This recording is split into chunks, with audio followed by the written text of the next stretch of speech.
Bonjour et bienvenue dans cette nouvelle analyse d'une chanson de BTS. Aujourd'hui, on va s'intéresser à une chanson solo de RM qu'il a fait en featuring avec Tablu. Tablu, c'est un artiste américano-sud-coréen qui est connu pour être le leader et producteur du groupe de hip-hop sud-coréen Epic Height, un groupe que RM aime et admire beaucoup. Tablu et RM ont déjà collaboré par le passé sur la chanson All Day de l'album Indigo de RM qui est sorti en 2022. Et la chanson Stop the Rain est sortie le 2 mai 2025 en tant que single. La chanson commence de la façon suivante. Bonjour, jour pluvieux, Tablu, RM, je suis à fond avec une main perdante. Ce premier passage de la chanson est l'occasion d'une présentation. On a l'emploi du mot bonjour et le nom des deux personnes impliquées dans la chanson. On a aussi une référence au titre avec la mention de la pluie à travers la première phrase « Bonjour jour pluvieux ». Puisque le titre est Stop the Rain en anglais, ce qui veut dire arrête la pluie, on comprend donc ici que la pluie est quelque chose de négatif. Dire bonjour jour pluvieux, c'est comme si Tablu et RM disaient bonjour à un nouvel état négatif qu'ils vont être amenés à traverser. Et cette idée est redoublée par la fin du passage avec la dernière phrase « Je suis à fond avec une main perdante »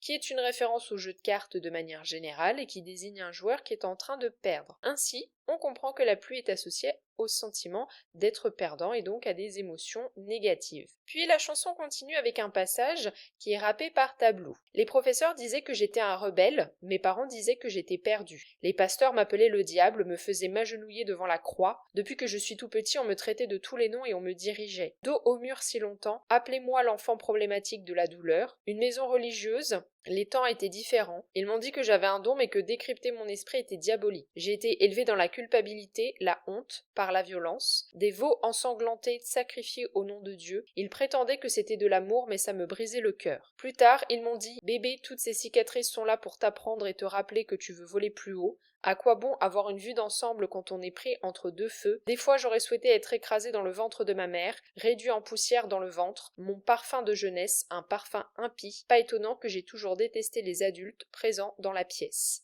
Dans son couplet, Tablu décrit son enfance et l'environnement dans lequel il a grandi. On voit que les adultes autour de lui ont été hostiles, avec des phrases telles que « Les professeurs disaient que j'étais un rebelle, mes parents disaient que j'étais perdu, les pasteurs m'appelaient le diable, me faisant m'agenouiller devant la croix. » Cette situation est expliquée par l'environnement religieux qui était autour de lui. En effet, il a commencé la musique très jeune, à l'âge de 6 ans, mais en grandissant, il a sombré dans la dépression. Et le hip-hop lui a offert un répit lorsqu'il était déprimé. Sauf que ses parents désapprouvaient son choix de carrière, puisqu'ils étaient très religieux, ce qui a conduit Tablu à fuguer régulièrement, et ses professeurs et ses parents considéraient qu'il était un cas désespéré, d'autant plus que, à ce moment-là, pour eux, le hip-hop était perçu comme une musique encourageant l'immoralité, et ils voyaient ce style de musique comme une source de corruption.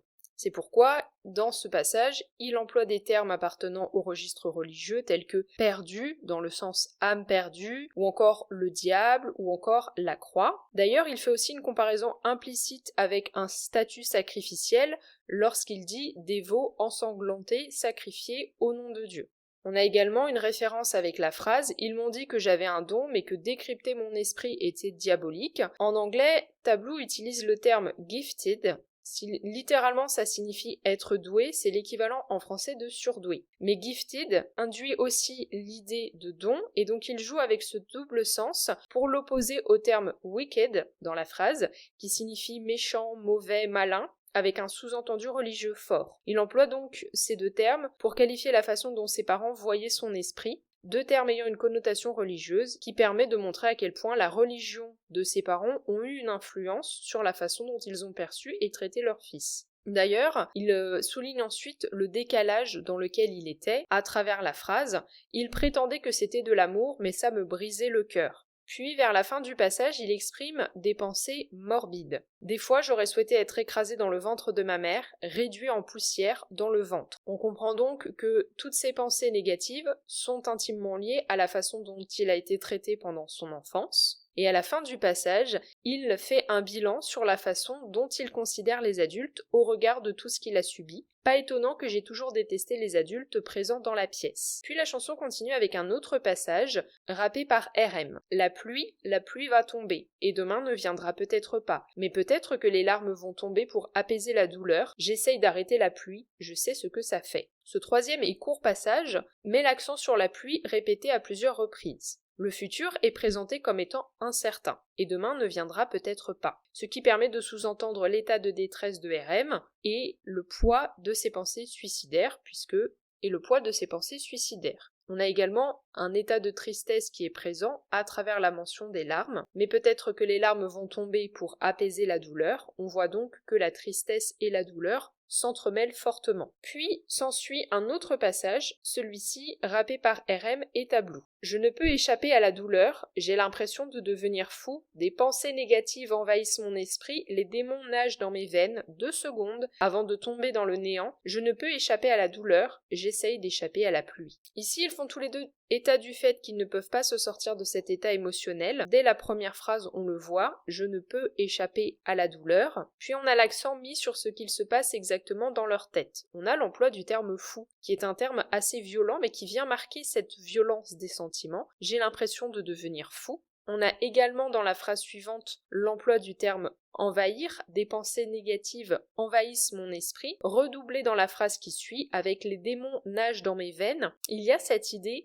de possession petit à petit du corps et de l'esprit, et donc cela sous-entend que RM et Tableau sont complètement impuissants. Comme on le voit avec la fin du passage, je ne peux échapper à la douleur, j'essaye d'échapper à la pluie. On a ici l'idée du caractère implacable de la douleur qui est beaucoup plus puissante que leur volonté propre. Enfin, la chanson se termine avec un dernier passage. Quand j'étais enfant, j'étais convaincue que j'étais destinée à faire partie du club des 27. J'ai 29 ans, je m'enfonce dans la baignoire, je sirote du gin à la recherche d'une autre boîte de nuit. Tout ce qui fut perdu n'était que convoitise, poussière retournée à la poussière, à nouveau un piège dans un piège. Et chaque nuit j'ai endossé mes ombres, mais sais-tu à quel point je hais mon statu quo? Sois positif, je sais, mais tu dois savoir que ma vie est sans amour. Toutes les leçons déjà apprises, issues de la confiance, j'essaye de garder l'esprit clair, mais c'est dur de se réajuster. Rien n'arrête le temps, mais l'horloge finira par rouiller. La douleur et la pluie, elles restent les mêmes. Ça me donne envie de chercher la sortie, juste pour le plaisir. La douleur et la pluie, je crois que je deviens fou. Je vais éteindre mon portable ce soir. Dans ce passage, RM et Tableau expriment clairement leurs idées suicidaires, qui apparaissent dès l'enfance, comme on le voit avec la première phrase. Il a ensuite fait mention du club des 27. J'étais convaincue que j'étais destinée à faire partie du club des 27. C'est un sujet récurrent de la culture populaire. Ce club désigne un groupe de célébrités, principalement des musiciens célèbres, qui sont décédés à l'âge de 27 ans.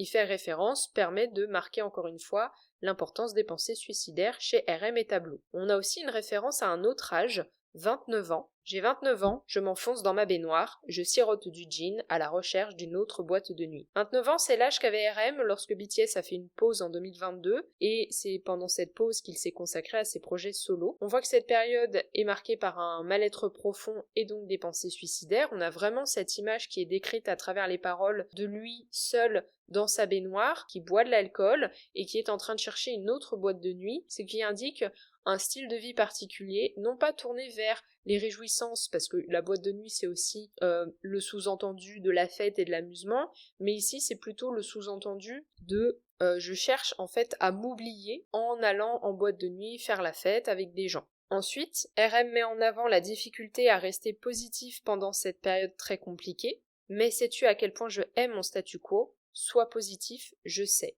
Et en cela, il oppose que son ressenti reste différent de ce que son mental essaye de garder comme positif, puisque le ressenti est que sa vie est sans amour. Il continue ensuite à dépeindre sa lutte interne. J'essaye de garder l'esprit clair, mais c'est dur de se réajuster, donc on voit qu'il est aussi dans une lutte constante contre lui-même. Puis il est à nouveau fait mention de pensées suicidaires à travers la phrase « ça me donne envie de chercher la sortie juste pour le plaisir ». On retrouve à nouveau la référence à la douleur et à la pluie. La douleur et la pluie, elles restent les mêmes. La douleur et la pluie, je crois que je deviens fou. Et la dernière phrase du passage qui vient aussi conclure la chanson fait mention d'éteindre son téléphone portable. Cela marque à la fois l'idée d'arrêter quelque chose, ça peut être aussi une référence à l'impact des réseaux sociaux, puisque RM et Tablu sont des personnalités médiatiques, sujets à beaucoup de commentaires, critiques et rumeurs de la part des médias et des internautes, et également, éteindre son portable symboliquement, c'est se couper du monde, ne plus pouvoir communiquer avec lui. En conclusion, c'est une chanson qui aborde des thématiques très lourdes, les deux artistes se montrent extrêmement honnêtes et vulnérables.